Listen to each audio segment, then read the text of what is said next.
So या ठिकाणी आपली 5 दिवसांची ऑफलाईनची बॅच समाप्त झाली आणि इथे प्रशांतजी आपल्यासोबत आहेत. तर प्रशांतजी, तुम्हाला तुमचा व्यवसाय काय आहे आता सध्या? माझा प्रिंटिंग प्रेसचा व्यवसाय. ओके. आणि तुम्ही ऑफलाईन मध्ये प्रिंटर रिपेअरिंग शिकण्यासाठी कसे, म्हणजे मग तुमची स्वतःची तयारी कशी करते?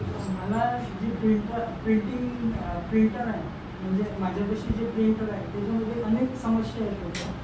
आणि त्यामध्ये कसं मी जेव्हा जायचो त्यांच्या रिपेअरिंग वगैरे करायला, तर ते मला 4 दिवस 5 दिवस प्रॉपर सोल्युशन मिळत नव्हतं. आणि त्यानंतर मी जेव्हा फेसबुकच्या माध्यमातून जोडलो, तेव्हा कसं मला एक वेगळा अनुभव भेटला की बाबा आपण काहीतरी बनवू शकतो, शिकू शकतो. आणि या माध्यमातून मी शिकलो.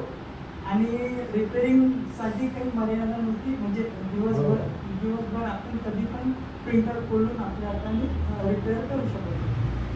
त्यामुळे इथे राहण्याची जीवनात तुम्हाला कसं वाटतं? उत्तम व्यवस्था आहे त्याच्याबद्दल. आणि प्रॅक्टिस तुम्हाला अनलिमिटेड मिळाली, म्हणजे राहायला सोबत तुम्हाला प्रॅक्टिस पण रात्रीपर्यंत करता आली. सो तुम्ही महाराष्ट्रातून कोणाला काय संदेश द्याल की बाबा तुम्हाला करायचं आहे तर तुम्ही जर डिजिटल टेक्नॉलॉजीने आले तर उत्तम प्रकारे शिकता येईल. रिपेअरिंगबद्दल पुष्कळ नॉलेज भेटेल.